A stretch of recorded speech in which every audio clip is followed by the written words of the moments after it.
Olá, bom dia. É, eu sou o professor Gustavo, de História Contemporânea, tá bom? Muito prazer para todo mundo que estiver assistindo essa aula. Eu vou dar uma aula inaugural para vocês sobre epidemias contemporâneas. Vou tratar principalmente de duas, a gripe espanhola e o caso da AIDS, tá bom, gente? É, eu peço que vocês me perdoem é, se eu encontrar algumas dificuldades aqui no slide. Acho que não vou ter não, mas os slides são muito simples. Eu estou me ensinando a utilizar essas ferramentas também com a quarentena, tá? Antes de começar, eu vou falar como é que eu vou abordar, tá bom? Essas duas epidemias. Eu estou usando é, não vou dizer uma metodologia, mas uma base, que é esse livro aqui, que chama-se Ano 1000, Ano 2000, Na Pista dos Nossos Medos, do historiador francês Georges Duby. Esse livro está pela editora Unesp, ok? Pela editora Unesp, tá bom? É um livro bem curtinho. Ano 1000, Ano 2000, Na Pista dos Nossos Medos. O Georges Duby, ele é um medievalista, né? Mas por que eu estou usando um medievalista para falar de epidemias contemporâneas? Porque nesse livro ele deu, é uma entrevista que ele deu, né? É um conjunto de entrevistas. É um livro bem curtinho, cheio de imagens, né? E ele vai falar dos medos que assolavam a Idade Média. Mas, de acordo com que a entrevista vai acontecendo, e o entrevistador quer descobrir, na verdade, as diferenças entre o passado e o presente, o Jorge Duby, na verdade, vai descobrindo as similaridades entre o passado e o presente. Então, ele vai, na verdade, querendo descobrir o que não mudou entre o ano 1000 e o ano 2000. Eu estou usando o capítulo que é o medo das pandemias, né? O medo das epidemias, que a gente vai tentar utilizar essa metodologia de descobrir o que entre 1918 na gripe espanhola e atualmente na pandemia de Covid-19 ficou igual, ficou parecido, né? O que mudou, o que não mudou. Bem, eu vou falar da gripe espanhola principalmente, tá bom? Eu estou fazendo essas perguntas aqui e a gente vai respondendo elas juntos, né? O que é a gripe espanhola? Bem, a gripe espanhola ela é uma doença viral. E isso é importante saber. Ela é uma doença que causa problemas no sistema respiratório, pulmão, traqueia, garganta, nariz, tá bom? E ela foi uma grande pandemia que aconteceu entre os anos de 1918 e 1920, tá bom? Mas principalmente entre 18 e 19, tá bom? Foram os grandes surtos da gripe espanhola. Ela atingiu o mundo inteiro, tá? Nós temos relatos dela em todos os países, desde o Japão até o Brasil, né? Dos Estados Unidos à Austrália, tá bom? É, e ela foi muito mortal, tá? Ela marcou bastante as pessoas daquele momento porque ela foi muito mortal, ela matava muito rápido. Apesar de que, ao mesmo tempo que a gripe espanhola estava começando, a Primeira Guerra Mundial estava acabando. Então a gente já vai discutir isso também, tá bom? Onde começou o surto? Bem, como é que eu. Vamos pensar assim. A gente sempre acha que o surto de uma epidemia nasce de um único lugar, né? Começou dali e espalhou. Só no caso da gripe espanhola, a gente não tem muita certeza, tá? Existem três possibilidades, né? Três lugares em que ela pode ter começado a se espalhar, tá bom? A primeira possibilidade foi num campo de treinamento de soldados americanos no estado do Kansas, tá bom? A segunda possibilidade foi que ela surgiu nas trincheiras do fronte oriental, do fronte ocidental, perdão, na Primeira Guerra Mundial, ou seja, onde encontrava Alemanha e França, tá? E a terceira possibilidade é que ela tenha nascido na China também, tá? É, por que é importante a gente discutir onde começou esse surto? Porque quando a gente discute onde começou o surto, a gente pode discutir por que ela chama de gripe espanhola. Ora, ela pode ter começado nos Estados Unidos, na França ou na China. Por que raios a gente chamou de gripe espanhola? Bem, isso é muito importante. Vejam só. É, Quando estava na Primeira Guerra Mundial, no final da Primeira Guerra Mundial e no Tratado de Paz, na construção do Tratado de Paz, O que os governos da Europa menos queriam era que mais uma crise aparecesse, principalmente uma crise como pandemia, como doença, tá bom? É, Então, o que eles fizeram? Eles censuraram a imprensa. A imprensa estava proibida de espalhar qualquer notícia, de escrever qualquer artigo de jornal que seja sobre essa nova doença do que não se sabia o que era, tá? Que estava matando soldados no campo de batalha e que estava começando a matar civis também. Então, por que é espanhola? Porque a Espanha não fazia parte da Primeira Guerra Mundial, ela era um país neutro. Então a imprensa estava livre para publicar o que quer que fosse. Então, o que aconteceu? Eles começaram a publicar que casos de gripe que afetavam o sistema respiratório, até causando uma tuberculose, estavam começando a aparecer muito. E até o rei da Espanha, o rei Afonso, foi infectado. Então, esses artigos começaram a explodir. E eles chegaram na França, esses artigos. E aí os franceses pensaram, nossa, a gente não ouviu nada disso aqui. Então deve ser uma coisa só da Espanha, acontecendo na Espanha. Então é uma gripe espanhola.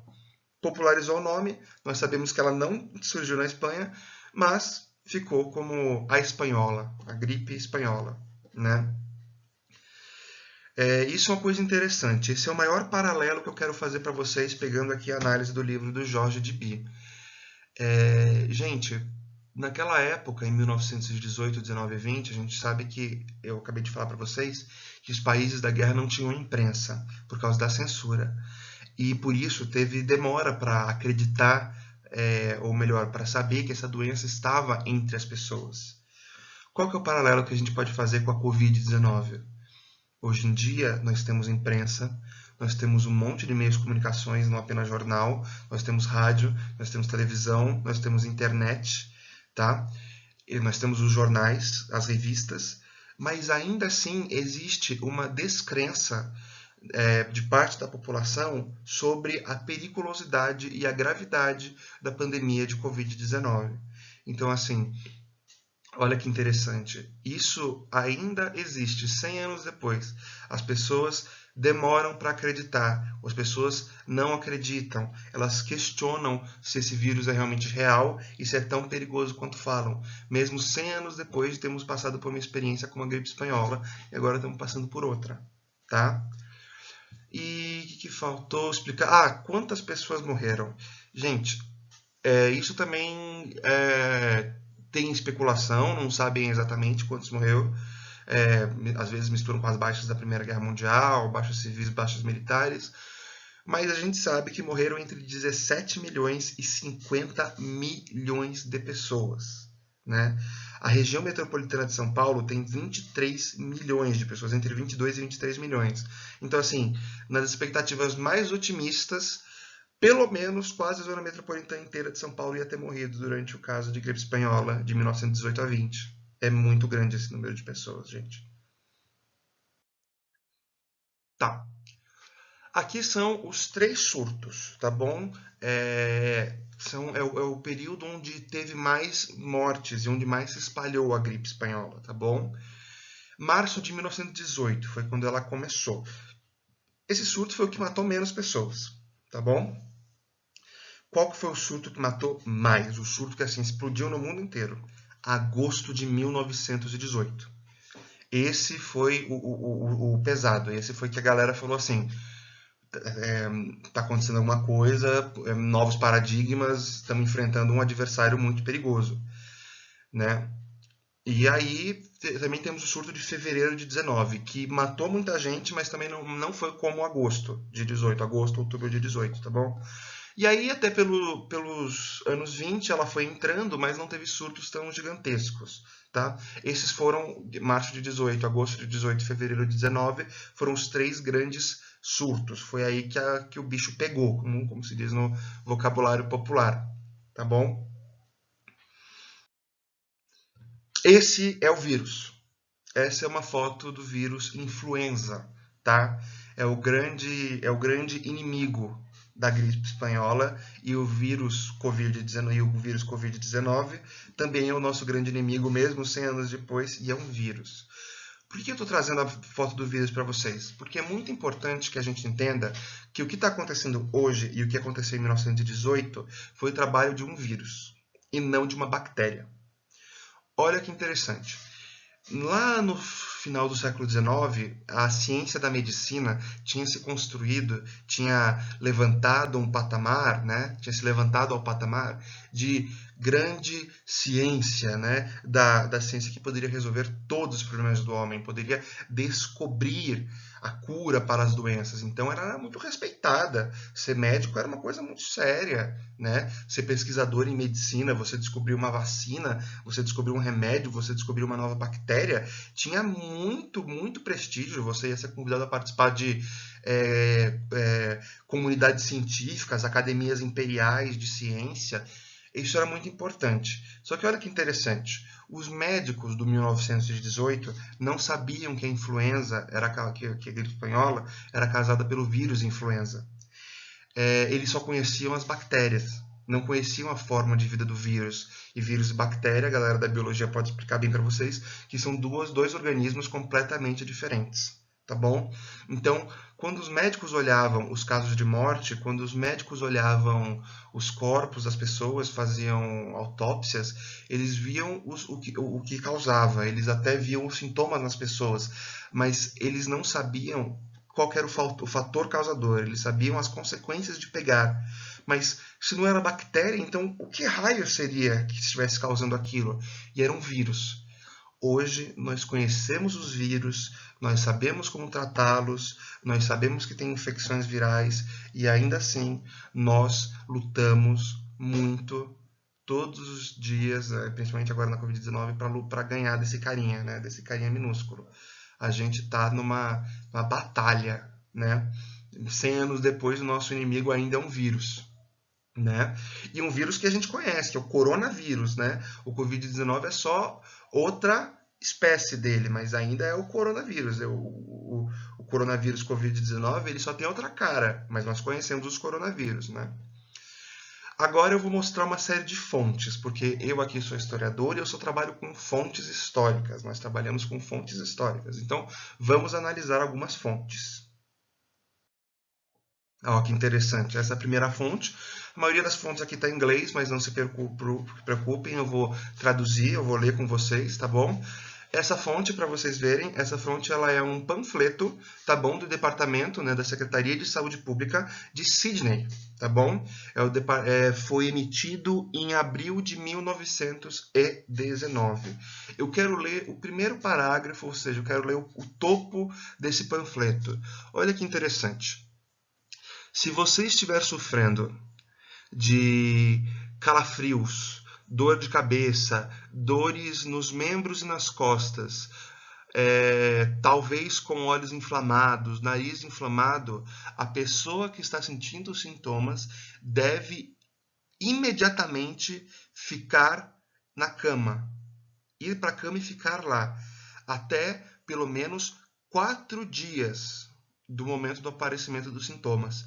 Então, olha só o que ele está pedindo para a gente. Ele está pedindo que a gente fique isolado, que nós fiquemos em casas. Assim em 1919, assim em 2020. 100 anos depois, ainda temos que ficar em casa para impedir que outras pessoas peguem a doença. Aqui vocês conseguem ver, tem misturas de vários remédios que eles recomendam para tomar, tem como se lavar, tem dieta, né? Tem alguns sintomas do que você pode sentir, tá bom? É muito interessante, gente. Uma das coisas mais antigas do ser humano, que o George Dibby fala, que a nossa arma mais antiga contra as doenças e epidemias é o isolamento. Na Idade Média, quando começaram a aparecer casos de peste negra, o que eles faziam era fechar os portões da cidade, se trancar dentro de casa e não sair. A peste negra lá do século XIV, do século XIII, nós aqui, 2020, estamos nos trancando em casa, né? 1000 anos depois. Olha esse, que legal. Esse daqui é o boletim semanal do Departamento de Saúde, né, da Secretaria de Saúde Pública da cidade de Nova York, tá bom? Olha que legal. tem um homem, ele está espirrando, e o nariz dele é como se fosse uma bica de chuveiro, né? E olha só, está escrito assim, How disease is spread, como se espalham as doenças. Aí você tem esse cartoon do homem espirrando. Olha só a prevenção. Ele está dizendo assim, sneeze, but don't scatter. Espirre, mas não espalhe. Olha, ele está pedindo que você não espirre como um perdido, espirrando para frente, espalhando perdigoto para tudo que é lado. Então você vê que ele está aqui, é uma medida de prevenção usada 100 anos atrás. Quando a gente liga a televisão, o que os médicos falam para a gente, espirre na manga, aqui, ou nas mãos, e vá lavá-la imediatamente. Mesmo com máscara, espirre para baixo, tente segurar o espirro, né? Não espalhe a doença, não espalhe. Olha só, o cartaz de 100 anos atrás diz a mesma coisa. O boletim semanal do Departamento de Saúde Pública do Estado de Nova York diz a mesma coisa para gente. Você vê que isso é muito interessante, gente. Uma similaridade entre o passado e o presente. Quando a gente não sabe resolver o problema, né? Nós não temos uma vacina para a Covid-19, assim como eles não tinham uma vacina para a gripe espanhola, a melhor arma é a prevenção. É a prevenção. Esse é um pouco mórbido, tá? Eu preciso ser sincero que esse é um pouco mórbido, eu vou passar bem rapidinho por ele. Mas é um gráfico sobre a estimativa de mortos, né, pelo vírus influenza por 1.000 pessoas, né?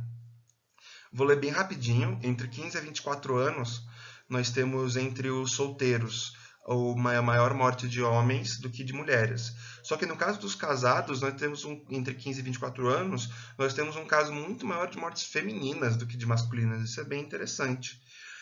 A gente não pode esquecer que o papel da mulher na guerra também é um papel que existiu, porque na Primeira Guerra Mundial, quem ia para a frente de batalha também eram as mulheres, no papel de enfermeiras militares. Elas também estavam suscetíveis a pegar a doença. Elas também iam no campo de batalha curar ferido, não era só homem. Então o que acontecia? Elas também pegavam as doenças. Aí o nível de morte também era bem grande. Aqui vocês conseguem ver, ó, de 25 a 44 anos. Solteiros, o maior número é de mortes. Casados, o maior número é de mulheres. E de widowed, os viúvos, os enviuvados, o maior número é de homens também. Bem interessante. Também não me assusta que o maior número de mortos seja entre 25 e 44 anos. Porque, como eu falei para vocês, um dos lugares que pode ter surgido a gripe espanhola foi no campo de batalha, nas trincheiras. A galera dessa idade, de 25 a 44, provavelmente estava servindo no campo de batalha. Então, estava mais suscetível a pegar a doença. Vejam, esses lugares que eu mencionei, os campos de batalha, locais de treinamento, eram lugares completamente insalubres, que não respeitavam ou não tinham medidas de saúde pública básicas, né? Eram lamacentos, eram úmidos, era aglomerado de gentes, você espirrava, você convivia com animais. Então ali, ó, para o vírus nascer era 2 palitos. Era o lugar perfeito para o vírus, perfeito. O último gráfico aqui, entre 45 para cima. Ó, entre pessoas solteiras, o número de mortes masculinas é maior. De casados, também o número de pessoas masculinas é maior. E os enviuvados também, o número de pessoas masculinas é maior. Mas você vê que 45 para cima já é muito menor, né? Você vê que de 25 a 44 também é o número das grandes pessoas que estão em idade ativa de trabalho, né? Uma idade em que você está convivendo nas ruas, você está saindo de casa, você tem que trabalhar, você tem que ganhar o pão de cada dia. Então, muitas vezes, se você está na rua, se você está na convivência com o mundo exterior, mais chances de você pegar o vírus, né, na gripe espanhola. Esse é bem interessante. Esse eu peguei, né, nesse jornal The Evening Star, né, a Estrela da Manhã, de Washington, D.C. É um jornal de 18 de outubro de 1918. Bem, tá escrito assim: Mask Makers Wanted. Precisa-se de fabricantes de máscaras. Olha que interessante. Red Cross Auxiliary Call School Teachers. Então, auxiliares da Cruz Vermelha chamam professores escolares. O que está escrito aqui nesse excerto de jornal? Está falando que um colégio, né, nessa cidade de Lincoln Temple, né, na 11ª rua, na 11ª rua, às 11 da manhã até às 7, vai estar aberto para o trabalho de voluntários na produção de máscaras e de equipamento hospitalar. E também está dizendo que professores de escola pública estão sendo chamados para ir a esse horário de produção depois que acabar as horas escolares. Então, olha que interessante. Hoje a gente está vendo que tem falta de material, de máscara, né? E a gente está vendo alguns casos absurdos. O Donald Trump, presidente dos Estados Unidos, disse que a 3M não pode exportar máscaras, né? E aí o mundo fica sem máscara, porque a 3M produz bastante. E você vê que aqui nós temos a galera tendo que produzir máscara também com a ajuda da população civil, né? Hoje falta máscara e a galera tá falando para produzir máscara de tecido em casa, se puder, e lavar a máscara de tecido, né? Você vê as similaridades entre o passado e o futuro. Bem, agora eu quero falar para vocês da AIDS, tá? A gente viu então a gripe espanhola, essa epidemia do 1918 a 20, tá? Agora eu quero falar da epidemia de AIDS, tá? A AIDS, para quem não sabe, é uma doença que afeta o sistema imunológico, é uma doença autoimune. Então ninguém morre de AIDS, alguém morre de uma doença decorrente da falta de proteção do sistema imunológico, tá? Quando você é soro positivo, você tem que tomar remédios que mantém a doença contida, né? Que não desperta a doença, mesmo você sendo soro positivo. Ela é a mais famosa DST, né? Doença sexualmente transmissível. Nós conhecemos outras, como a sífilis, por exemplo, mas a AIDS é a mais famosa DST. A AIDS ela aparece entre 1960 e 80. O grande surto é em 80, né? E aí tem essas duas questões. O pensamento coletivo sobre a AIDS. Gente, ter AIDS hoje, ser soropositivo hoje, é um estigma tão grande quanto era nos anos 80. Nós não superamos o estigma da AIDS, só que nós não falamos mais dela, porque ela já não é uma doença que é tão perigosa, né? A gente sabe como tratar, a gente sabe como conter, mas pessoas soropositivas são evitadas ainda hoje, né? Até hoje você meio que quer se afastar dessas pessoas, né? Existe esse medo, que é um medo que o Jorge Dibi trabalha, é um medo, que é o medo do outro, é o medo da insegurança, né? É uma coisa que a gente tem que aprender a lidar. Como que a gente vê a AIDS ontem e hoje? Bem, a AIDS ontem e hoje teve uma grande mudança na AIDS ontem e hoje. Teve a mudança principalmente da conscientização. Tá?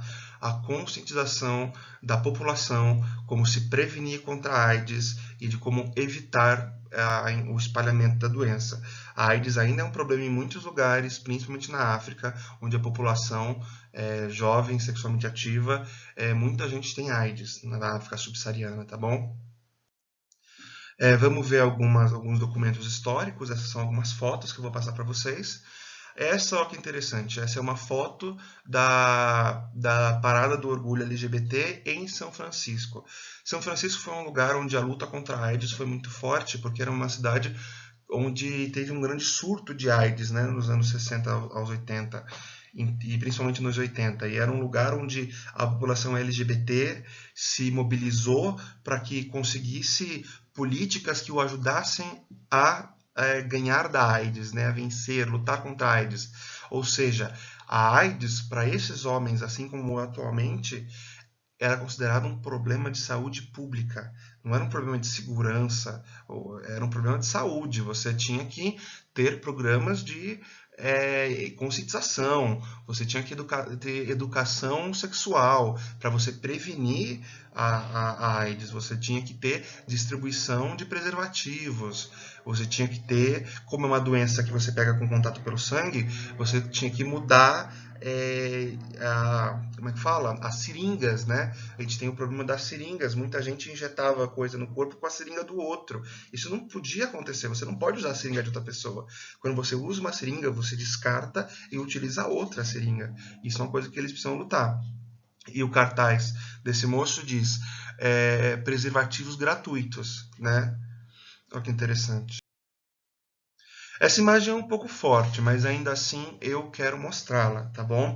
Vocês podem ver esse homem em primeiro plano, esse moço com bigode, ele tem essas manchas na pele. Essas manchas na pele são um tumorzinho, um tumor, não vou falar tumorzinho, mas é um tumor e muitas vezes quem tinha AIDS devido à imunodeficiência ficava com esse tumor. Então as manchas na pele eram uma espécie de marca de que você tinha AIDS, né? Você ficou imaculado com a AIDS. E isso é uma coisa muito interessante e uma das coisas mais fortes que o Jorge Dibi fala no livro dele. Ele fala que as pessoas que pegavam a peste negra normalmente tinham duas reações quando aparecia a peste. Primeiro, culpar alguém, culpar uma pessoa e julgar uma pessoa. São as duas coisas que acontecem. Você culpa e você julga. Como assim? Na época da peste negra, eles matavam, expulsavam judeus, ciganos, pessoas que despertaram a ira de Deus, né? Então você tinha que afastar aquela população. E como assim você julga as pessoas? Bem, se vocês sabem, a peste negra ela provoca pequenas bolhas na pele que são pústulas pretas, né? Hoje você pode ver que a AIDS ela causa também, nesse caso, essas marcas aparecem aqui no peito, no braço, nas costas, né? Essas pessoas eram julgadas como marcadas pela peste.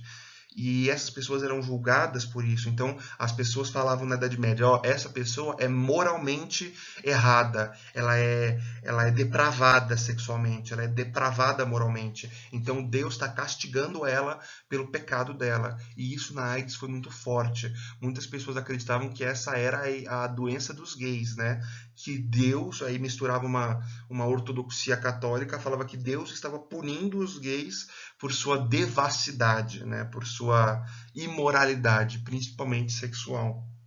Então, as pessoas elas sofriam esse julgamento e as pessoas tendiam a evitar os soropositivos. Essa foto também, ó, distribuição de agulhas, né? De agulhas e ampolas, né? Ou seja, para você não usar a mesma agulha e ampola mais de uma vez. Você tem que descartar, ou seja, prevenção, saúde pública. Eu estou chegando ao fim, tá bom? Aqui da aula. Eu quero só falar algumas palavras finais, tá? A grande coisa que eu quero falar aqui é que o medo das epidemias e o medo das pandemias em 1918, na Idade Média, na epidemia de AIDS, o medo, esse medo dessas epidemias e pandemias, ele é um medo muito específico. Ele é um medo do futuro. Ele é um medo da incerteza. É um medo de não ter futuro. É a perda da expectativa de futuro. Então, o que acontece? Você desperta um medo e o medo principal é a insegurança. Então, você leva você a agir de formas radicais, não pensar racionalmente. Mas em épocas como essa, são as épocas que a gente mais tem que pensar racionalmente. Temos que crer na ciência, na racionalidade, temos que escutar os oficiais da ciência, a galera que trabalha com saúde, temos que escutar os médicos, os infectologistas, os pesquisadores. Precisamos de investimento em pesquisa, porque sem investimento em pesquisa, a gente não consegue lutar contra as doenças, né? E não só pesquisa, pesquisa na área da ciência da medicina, em todas as áreas, mesmo na ciência da história, em que a gente pode ajudar a prevenir, mostrando, fazendo essas comparações entre presente e passado e tentando lidar com o futuro de uma forma que seja racional, né? Então, vamos seguir as recomendações. Isolamento social, lavar as mãozinhas, se não tem sabão, álcool gel e depois lave a mão. Máscara, só se sair de casa, né? não precisa usar, dizem que não precisa ficar usando uma, porque senão no fim das contas você vai ficar tossindo, a máquina vai ficar a máscara vai ficar infectada. Se espirrar, se tossir no braço, tá bom, gente, para não espalhar o vírus, tá?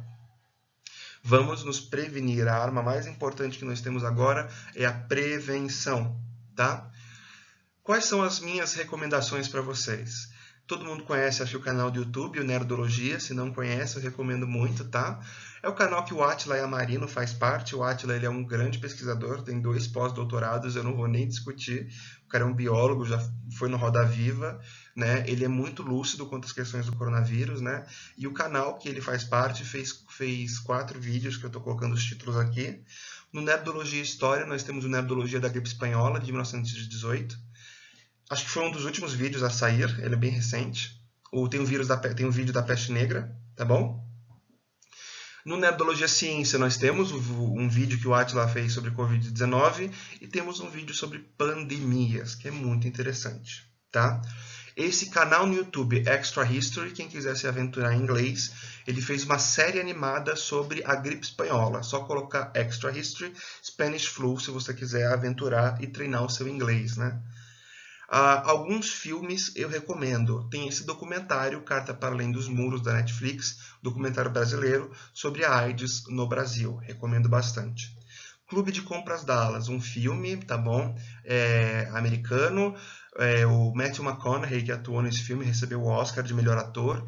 E aquele outro ator também, que fez o Coringa, que faz aquela banda, sei lá o que, sei lá quantos segundos para Marte, né? O Jared Leto. O Jared Leto recebeu o Oscar por melhor ator coadjuvante nesse filme. É a história de um homem que é diagnosticado com AIDS, mas não tem condições de pagar pelo remédio. Olha que interessante. Se você não tem um sistema de saúde pública que distribua gratuitamente os remédios, você tem que pagar por eles. Mas e a população que não consegue pagar por eles? Como é que ela se vira, né? Esse filme, Filadélfia, é um filme muito forte com o Tom Hanks. O Tom Hanks ganhou o Oscar por esse filme, Filadélfia. Eu recomendo vocês assistirem, é sobre a AIDS também. Eu não vou falar muito o plot dele, porque ele é um filme muito incrível, mas ele é um filme muito forte, tá? E o Carandiru. O filme brasileiro, ele é baseado no livro pelo Drauzio Varela, Estação Carandiru, conta a história do Drauzio como médico de prisão, médico na prisão, e fala sobre como a AIDS era algo espalhado, né, na prisão, não tinha prevenção. Ele vai contar para vocês essa história. Tem o livro também, Estação Carandiru, se você quiser, e tem o filme Carandiru. É um filme muito bom e brasileiro para se ver, filme nacional. Livros. O Estação Carandiru, o livro que eu usei de metodologia, curtinho, tá? Muita imagem. Ano 1000, ano 2000, na pista dos nossos medos. Esse livro, A História da Humanidade Contada pelos Vírus, é bem legal também. E eu recomendo esse daqui, que eu não coloquei, mas está aqui na minha mão. É A Era dos Extremos, do Eric Hobsbawm, O Breve Século XX. O Eric Hobsbawm é um historiador inglês, tá? Esse livro está pela Companhia das Letras, ele é bem grossinho, porque o Eric ele vai contar para a gente um pouco do século XX em várias facetas. Arte, economia, sociedade, né?